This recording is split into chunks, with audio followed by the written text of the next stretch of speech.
নমস্কার বন্ধুরা, আশা করি আপনারা সবাই ভালো আছেন। আমরা সবাই ভালো আছি। তো বন্ধুরা দেখতেই পাচ্ছেন এখানে নিয়েছি কতগুলো ডাল। তো আপনারা এগুলো কি চিনতে পারছেন কিসের ডাল?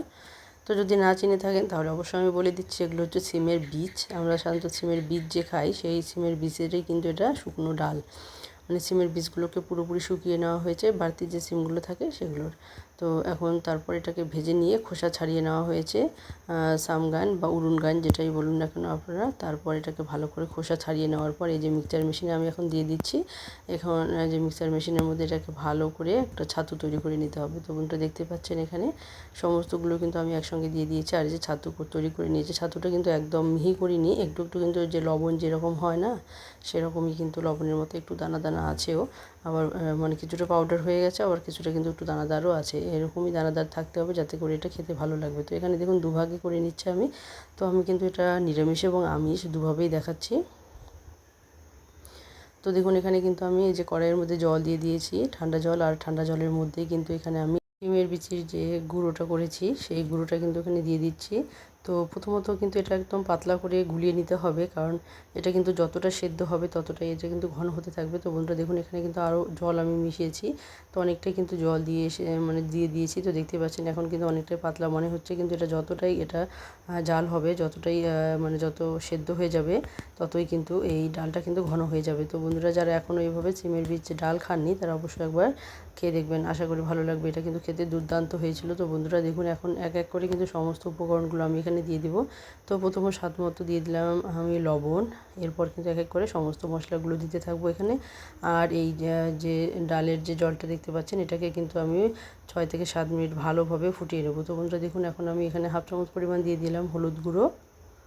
তো এরপর বন্ধুরা দেখতে পাচ্ছেন এখানে 1 চামচ পরিমাণ দিয়ে দিলাম জিরে গুঁড়ো। আর এখন এখানে দিয়ে দেবো হাফ চামচ পরিমাণ ধনে গুঁড়ো। তো বন্ধুরা দেখতে পাচ্ছেন এই ধনে গুঁড়োটা কিন্তু আমি বানিয়েছিলাম, আপনারা দেখেইছেন আচারের জন্য যে ধনে গুঁড়োটা বানিয়েছিলাম সেই ধনে গুঁড়োটা কিন্তু দিয়ে দিলাম। আর এখন 2 চামচ পরিমাণ দিয়ে দিলাম এখানে আমি আদা বাটা। তো বন্ধুরা এখন এটাকে ভালোভাবে ফুটিয়ে নিতে হবে। এই ডাল 6 থেকে 7 মিনিট ভালো করে জাল করে ফুটিয়ে নিতে হবে যতক্ষণ এটা ভালোভাবে সেদ্ধ হয়ে যাচ্ছে। তো বন্ধুরা দেখতে পাচ্ছেন এখন কিন্তু অনেকটাই পাতলা। তো এখন মানে দেখুন এই যে 6 থেকে 7 মিনিট পর কিন্তু আমি এসেছি, এখানে কিন্তু পুরোপুরি জাল হয়ে গেছে।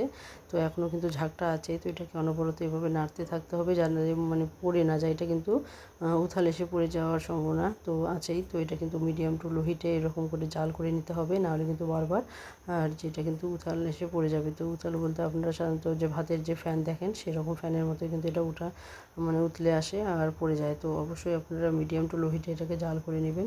তো বন্ধুরা দেখুন এখানে কিন্তু 6 থেকে 7 মিনিট জাল করার পর কিন্তু অনেকটাই ঘন হয়ে এসেছে। তো এটা আরও বেশি ঘন হয়ে যাবে। তো বন্ধুরা দেখুন এখানে কিন্তু আরও বেশি ঘন হয়েছে, এখানে আরও 2-3 মিনিটের মতো আমি জাল করে নিয়েছি। আর এখন পুরোপুরি জাল হয়ে গেছে। এখন আমি এটাকে দুভাগে ভাগ করে নেব, কিছুটা নেব আমি নিরামিষের জন্য আর কিছুটা আমিষের জন্য। তো দুভাবেই আমি দেখাবো এখানে। তো বন্ধুরা দেখুন এখন কিন্তু পুরোপুরি জালটা হয়ে গেছে। তো বন্ধুরা দেখতেই পাচ্ছেন এখন আমি এটাকে নামিয়ে নিয়েছি দুভাগে। তো এদিকে আমি কড়াই বসিয়ে দিয়েছি, তো দেখতে পাচ্ছেন লোহার কড়াই বসিয়ে দিয়েছি আর তেলটা কিন্তু পুরোপুরি গরম হয়ে গেছে। এখন আমি এখানে দিয়ে দিব কয়েকটা কাঁচা লঙ্কা, শুকনো লঙ্কা আর হাফ চামচ পরিমাণ দিয়ে দিব এখানে পাঁচফোড়ন। তো বন্ধুরা দেখতেই পাচ্ছেন এখন এটা নিরামিষের জন্য সম্বার করব। তো এই নিরামিষের জন্য কিন্তু আর তেজপাতা এখানে দিলাম না, কারণ তেজপাতা কিন্তু ধনেপাতার সঙ্গে গুঁড়ো করাই আছে, যার জন্য কিন্তু এক্সট্রাভাবে তেজপাতা দেওয়ার কোনো প্রয়োজন নেই। তো বন্ধুরা এই যে আমি হাফ কিন্তু এখানে দিয়ে দিলাম, এটা তৈরি হয়ে গেল নিরামিষ ডাল। তো বন্ধুরা যারা নিরামিষ মানে খান বা নিরামিষ পছন্দ করেন তারা কিন্তু এভাবে নিরামিষ তৈরি করে নিতে পারেন। আর আমি আমিষভাবেও কিন্তু দেখাবো। তো এটা এই যে জালটা সম্বার করার পর কিন্তু 2-3 মিনিট আমি একটু জাল করে এটাকে নামিয়ে নেব। তো বন্ধুরা দেখুন এখানে কিন্তু 2-3 মিনিট জাল হয়ে গেছে, এখন কিন্তু ডালটা অনেকটাই কিন্তু ঘন হয়ে এসেছে। তো দেখতে পাচ্ছেন বন্ধুরা, তো এই ডালটা কিন্তু খেতে খুবই খুবই সুস্বাদু হয়েছিল। তো অবশ্যই বলবো যারা এখনও খাননি। তো দেখুন নামিয়ে নিয়েছি, কতটা লোভনীয় হয়েছে দেখতে। আর এদিকে দেখুন আমি আমিষের জন্য কিন্তু মাছ ভাজতে শুরু করে দিয়েছি, আর যে মাছটাও কিন্তু ভাজা হয়ে গেছে। এখন আমি মাছগুলোকে নামিয়ে নেব। তো এটা বাটা মাছের পোনা মাছ, তো পোনা মাছ আর কি বাটা মাছ। তো এই বাটা মাছ দিয়ে কিন্তু ডালটা বেশ খেতে সুস্বাদু হয়েছিল। তো দেখুন এখানে মাছ ভাজা নামানোর পর যে অবশিষ্ট তেল ছিল সেখানে আরও একটু তেল আমি দিয়ে দিয়েছি। তো বন্ধুরা এখন আমি এখানে দিয়ে দেবো পেঁয়াজ। তো একটা আমি এখানে মিডিয়াম সাইজের পেঁয়াজ নিয়েছি আর কয়েকটা কাঁচা লঙ্কা, শুকনো লঙ্কা এখানে দিয়ে ভালো করে এটাকে নেড়েচেড়ে একটুখানি ভেজে নিতে হবে। আর এখন এখানে হাফ চামচ পরিমাণ দিয়ে দেবো আমি পাঁচফোড়ন। তো বন্ধুরা দেখুন এখানে কিন্তু পেঁয়াজগুলোকে হালকা একটু ভেজে নিতে হবে। তো ভাজা হয়ে গেলে এখন আমি এখানে দিয়ে দিলাম পাঁচফোড়ন। আর পাঁচফোড়ন দেওয়ার পর যে ডালটা আমি নামিয়ে রেখেছিলাম, তো সেই ডালটা কিন্তু আমি দিয়ে দেবো। তো দেখুন এখানে ডালটা আমি নামিয়ে নিয়েছিলাম। এটা সম্বার করার পর কিন্তু আরও বেশি একটু গ্রেভিটা ঘন হয়ে যাবে। তো বন্ধুরা দেখতে পাচ্ছেন ডালটা কিন্তু অনেকটাই ঘন হয়ে গেছে। আর এখনও আমি এটা মাছ দেবো। মাছ দেওয়ার পরে 2 থেকে 3 মিনিট কিন্তু এটাকে আরও জাল করে নেব, যাতে করে মাছটা খুব সুন্দরভাবে ঘ্রাণটা ছড়িয়ে পড়ে। তো বন্ধুরা যারা এখনও এই ডাল খাননি, অবশ্যই একবার বাজারে যদি পেয়ে থাকেন অবশ্যই একবার খেয়ে দেখবেন। অন্যান্য সমস্ত ডালের থেকে কিন্তু অনেকটাই বেশ সুস্বাদু হয় এই ডাল। তো দেখুন এখন কিন্তু আমি মাছগুলো দিয়ে দিলাম।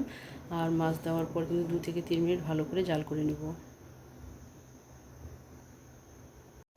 তো বন্ধুরা দেখতেই পাচ্ছেন এখানে 2 থেকে 3 মিনিট কিন্তু আমি জাল করে নিয়েছি পুরোপুরি। তো দেখুন এখন ডালের ঘনত্বটা কতটা গ্রেভি হয়েছে, দেখুন কতটা ঘন হয়েছে। তো এটা কিন্তু নামিয়ে নিলে কিন্তু আরও বেশি মানে গাঢ় হয়ে যাবে। তো বন্ধুরা এই অবস্থাতেই কিন্তু নামিয়ে নিতে হবে, বেশি এটাকে গাঢ় করা যাবে না, কারণ এটা যতটাই গাঢ় করবেন নামিয়ে নেওয়ার পর কিন্তু আরও বেশি গাঢ় হয়ে যাবে। তো বন্ধুরা দেখুন এখন আমি এটাকে নামিয়ে নিয়েছি।